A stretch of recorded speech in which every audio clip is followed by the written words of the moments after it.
Hey folks, welcome to NeoRetro Drops, the new feature where we will take a look into new release, games that are brand new but play like and even look like the classics we used to play when growing up, and games that look like animes we used to watch back then too. How about a new 2D Ninja Gaiden? A new Contra-like game that looks like an anime on steroids, the revival of E3 on modern consoles, two games that look like you are playing an anime, the return of the Amiga Classic Project X, this and more in the very first edition of NeoRetro Drops. We have some cool new games coming up, including a weird escape room game that surely got me interested. Make sure you watch until the end.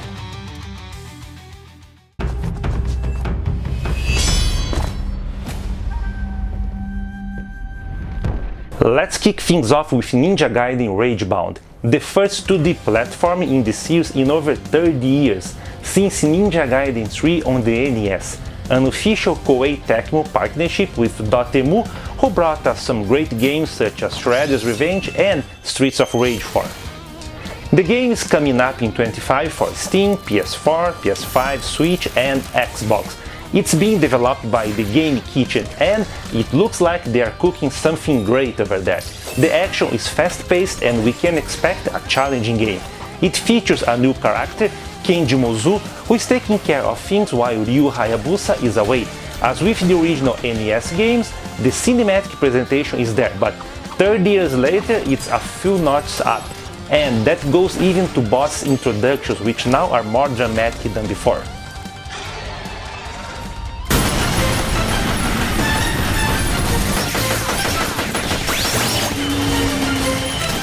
If you like Contra, Gunstar Heroes and run-and-gun games in general as much as I do, then you should pay close attention to Nitro Express. The game trailer showcased very fast action, anime-style graphics with serious influence from the anime You Are Under Arrest.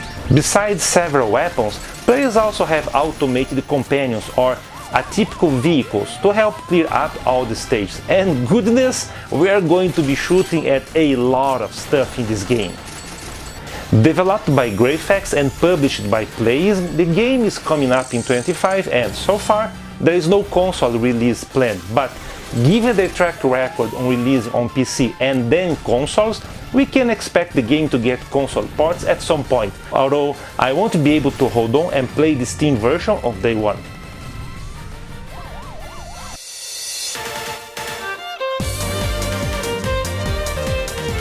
Hello there.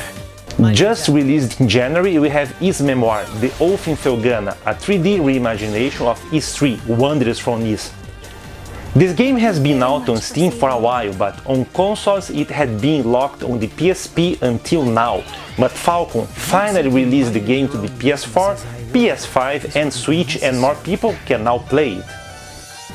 Featuring new hand-drawn illustrations and updated high-resolution picture mode, this new version of Oath in Felghana is a blast to play. The game is one of my personal favorites in the series, both the original MSX version and the 3D reimagination. It follows the story of the adventurer Adol and his friend Dogi. Actually, this is the first game Dogi makes an appearance, and when visiting his hometown, we learn about some strange phenomena happening in the mines, and then non-stop adventure gets going. It's a fun game to play, and if you like hack and slash RPG games, do yourself a favor and check it out. And speaking of favors, if you like what you are seeing, don't forget to like and subscribe to watch the next Drops video. It sure does help to put out more content like this.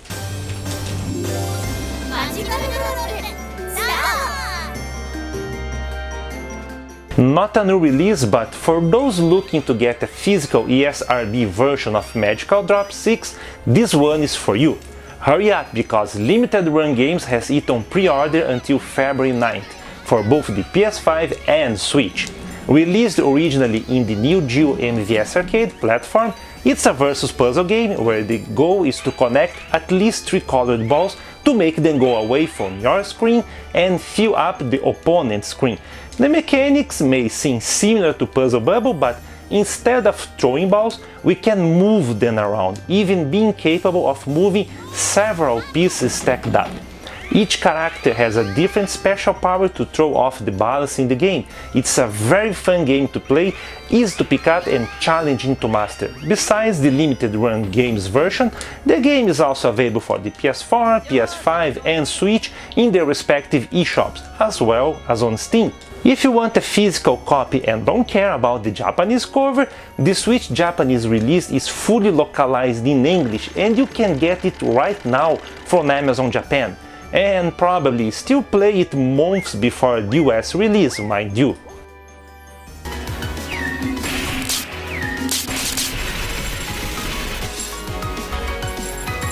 Now for something completely different, a shmup with mouse controls. Stralbringer Shaded Arkarium is a fast-paced arena shmup that's seriously influenced by the Toho series aesthetics. Yeah, flying girls shooting massive waves of shots at you. The game is already out on Steam. It looks and sounds great, but it's also a curious game.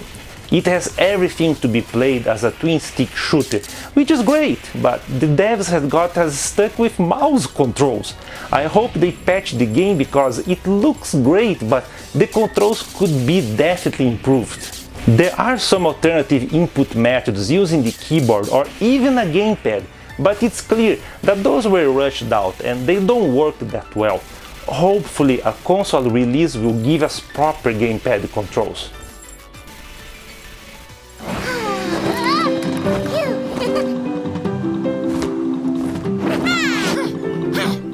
Back in the 90s, I wished we could play games that look like and feel like an anime.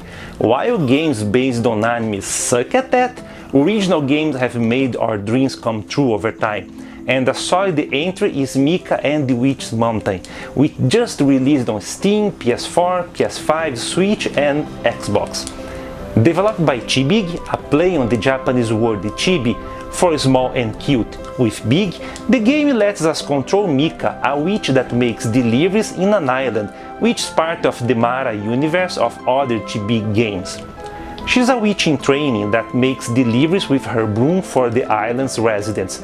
Any coincidence with Kiki's delivery service anime is just similarity. I'm still waiting for my physical copy to arrive, but so far, comments are positive and you may look forward for a compact 6 hours adventure to become a full-fledged witch.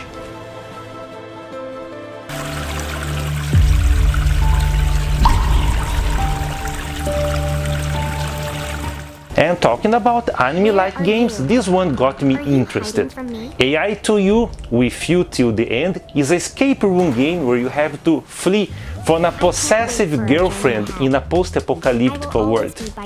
It looks cute and lovely on the surface, but the game is seriously disturbing, which only makes it even more interesting. It's clearly a play on the yandere girl stereotype in animes. The sweet girlfriend who will do anything for you, even cutting you from the rest of the world or making you feel the consequence if you try to do otherwise. The goal is simple: solve puzzles and deceive the girl to escape and figure out that there is much more going on in her apartment. It's already out on Steam with no console release planned so far. Check it out, it will make the overly attached girlfriend meme look innocent. Are you ignoring me?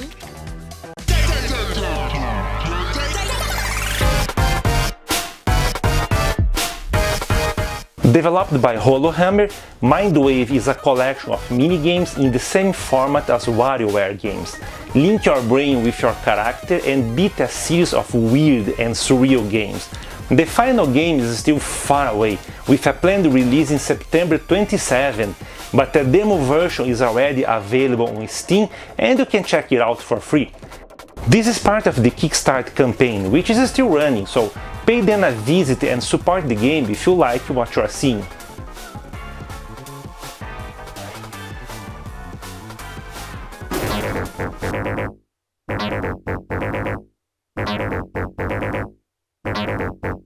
The Arcade Archive series is known for bringing classic arcade games to modern platforms, and this time around it brings us Tecmo's final Star Force game, released in the arcades in '92. The gameplay is straightforward, a tart shmup with 2 ships and 3 different power-ups, or pulsators, and huge bosses. Back in the day, the game was not well received as gamers were transitioning to the fighting game scene, but it's well worth a try over 30 years later. Of course, the Star Force name is familiar to people that had the NES and MSX back in the 80s, so this may be a very good one if you enjoy those systems. Wake up, sleeper.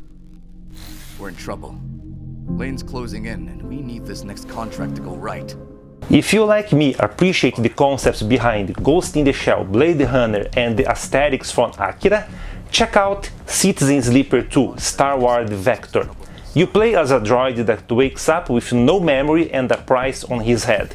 The goal is to complete several jobs with a ragtag crew to be able to rebuild your body and find out why you are being hunted. It's a tabletop RPG that uses anime visuals to deliver a great presentation. It's out on Steam, Switch, PS5, Xbox, Game Pass, and look at that, Epic Games! We've secured the contract.